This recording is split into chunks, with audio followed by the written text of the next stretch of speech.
Why not? Fucking kidding me, dude? I would love to see some guy with Down syndrome just with a full bodysuit. That'd be the sickest thing ever. Are you kidding me? And now when someone says, what is that on your leg? I'm like, go look up hurt ones.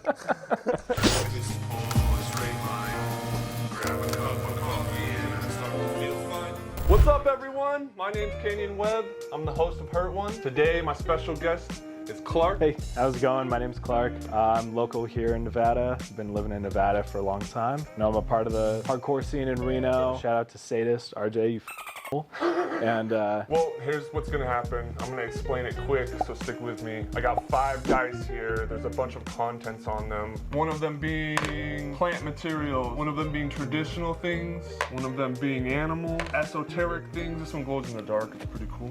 oh, that is cool. I'm not too worried about what it is. I think less is more, so 2's probably your best option. Okay. You have to get what you roll. That's the great equalizer of this whole show. Yeah, is for if sure. you're getting something that you have to get, just like everyone else. So if you want to go ahead and pick your 2 dice. I think we'll go with red and green. Here we go. I and Lotus. Dang, that couldn't be Cool. any cooler. Yeah, That's pretty cool. I and Lotus. This is the area we're gonna tattoo sick. today. Yep. Okay, Clark. Yeah. This is what I drew. I thought it'd be really cool to do an eye in each petal. So it's kind of scary. It's a little tooly, like tool band-ish. A little progressive.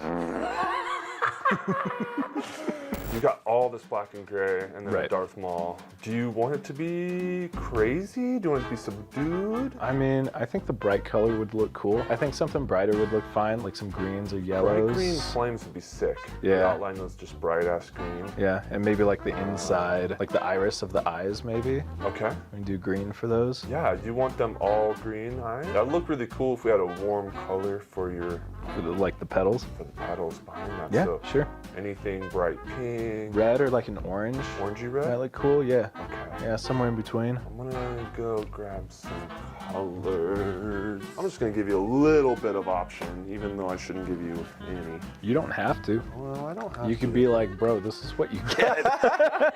I mean, this will be sick in its own way. That's right. It'll be very unique. It's something different, you know? I'm really That's excited. kind of the- I've never drawn this thing before. Yeah, exactly. drawn that I before. don't think I've ever known anyone with a Lotus eye tattoo before, so. All right. Tell me what you do for a living while I get you all set up here. So I work at a intermediate care facility. At that facility, we house 18 severely and profoundly intellectually disabled individuals. I'm a supervisor at my job, so I'm kind of one of 3 supervisors, so all 3 of us manage the monkeys, as we say.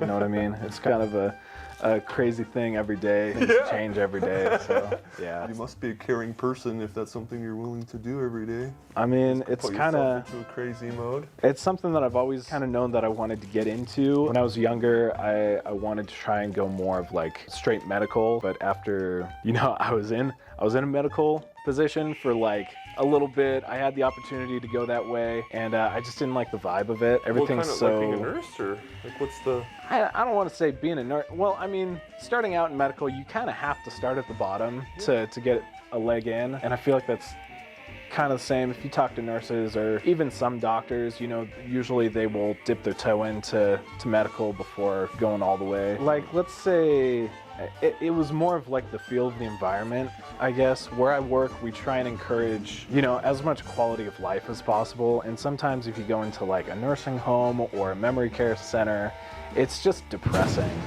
And it's sad, and no one wants to be there. And for our guys, it's like we're trying to offer them more than what they would have otherwise, if that makes sense. Yeah.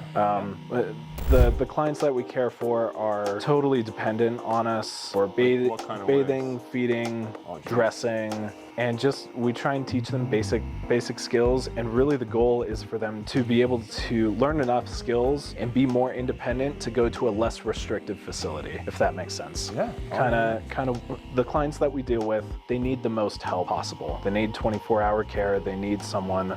So there's someone there all night, huh? All night we have 24-hour nursing coverage as well as floor staff coverage, which is more of my end. Of course, the medical needs, we meet them as needed, but we do really try and focus more on therapy services and teaching as much as possible. Everything we do there, we try and keep the clients involved, like helping to put their own shirt on, or put their shoes and socks on, or something as simple as picking up your spoon and bringing it up to your mouth. And it takes a lot of patience and understanding, first of all. You know, it could take years for these guys to learn how to pick up their spoon, bring it to their mouth, and put it back down on the plate. And I think that's something that a lot of people would not take the time, especially in other facilities where you've got just so many other things going on. Is the turnover rate bad in these sorts of places where people don't stay there? You know, when I first started there, which I guess I should say I've been there over 8 years now. I guess that says how much I love working with the clients. But you know, when I first started there, we were really well off. The ratio for our guys is 2 to 1, 2 clients to 1 staff, which other places you don't find ever. Yeah. Usually in like a memory care place, I've heard people having 50 clients in one person to do like just showers all day long, vitals all day long, popping, you know, throwing people pills to try and keep them happy. And here we could really focus more on like basics that are super important, like repositioning someone. We don't have bed sores or anything like that. Sounds like long-term skills too. Yeah. So we take our guys anywhere from babies to, you know, they could be in their 50s or 60s. So we've got a really wide range of clients that we work with, both female and male. It's a co-ed facility, it's a locked door facility, and that's for their safety. Our guys don't have the safety skills to be able to go out of the facility unattended. Is this something your parents like encouraged? Did they know? The tattoos or working with disabled kids? I don't really think my parents had any influence in where I decided to work. I was a CNA for a little while. Like, you have to work a certain amount of hours before you're certified as a CNA.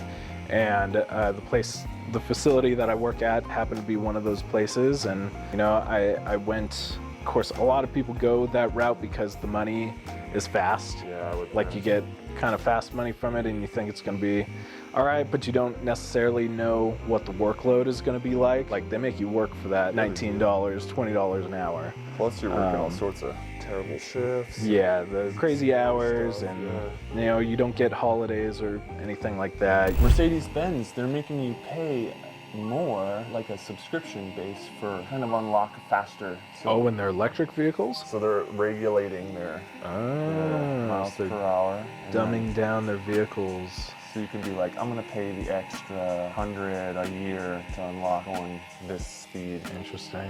So I think everything's going in that direction now. Like, if you want more, you gotta kind of pay for it. Yeah.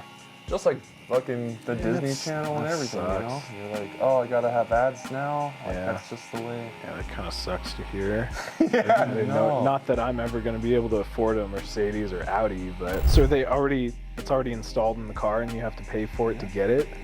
Yeah, it's like a... Wow. They can do that all they want, but there's going to be someone smart out there who's going to be able to get around it. Yeah, there's no way that some dude with a, you know... It's always someone smarter. Yeah, some sorcerer is going to come through and he's going to make it work one way or another. So on the side hustles, you don't ever see those becoming your job?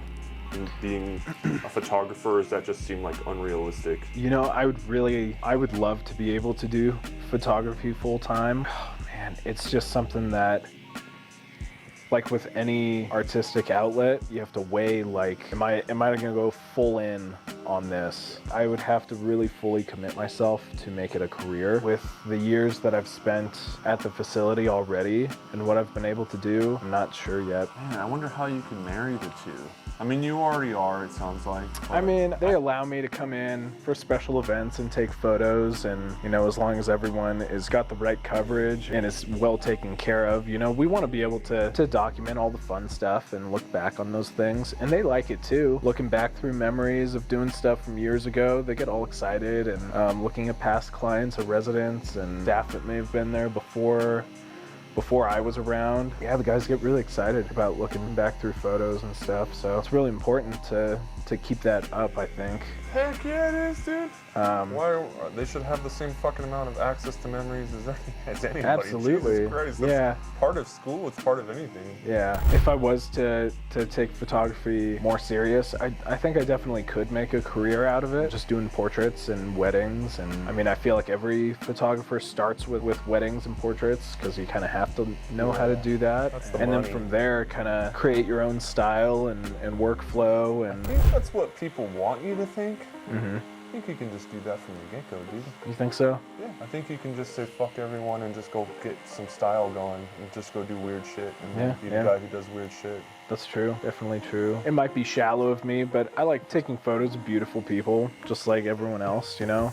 Get a shoot with someone that, you know, they already know kind of how to pose and they know that they need to have themselves maybe a little bit put together, or they have an idea of where they want their session to go. It just makes it easier to work with. I'm sure you can relate to that if you've got someone who's an idea that might work fairly well, but I know you've also talked about people having too much that they want in one idea. It's what you want other people to perceive from that photo based on the pose, what they're wearing, what the lighting is like. Do you want it to be super dramatic or more focused, more fashion, super bright hard shadows, or really soft light, a really elegant kind of ethereal feel to it, which is what I think most people go for nowadays because everyone wants everything on Filtered. Instagram and filtered, and that's what they're used to. Perfect. But I mean, I love the weird shit too, you know? Architectural stuff, you know, different angles and playing with light, long exposure photography, astrophotography. It's all different. There's a technique to everything that you got to get down. If you know what you're looking for and if you keep working at it, once you find it, you're like, oh, that's it. That's what I have to do. And you can stick with that. Going back to the whole,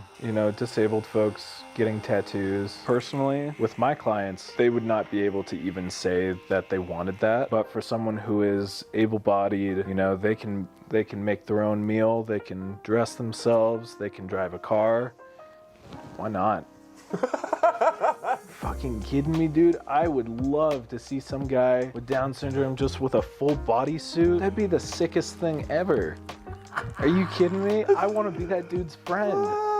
Like, I would try as hard as I can to get to know that guy and be his best friend because I wonder why that's not a thing. it'd just be damn it. so sick. Well, that's a unicorn for sure. Yeah. There's not many people with that to begin with, a full body suit, so how fucking hilarious. I bet you'll see more and more people with full bodysuits as we get older. I think tattooing has become so mainstream now. You know, everyone just wants their own individualized body. That looks sick. I like the little green bits coming off of it. And now when someone says, what is that on your leg? I'm like, go look up hurt ones.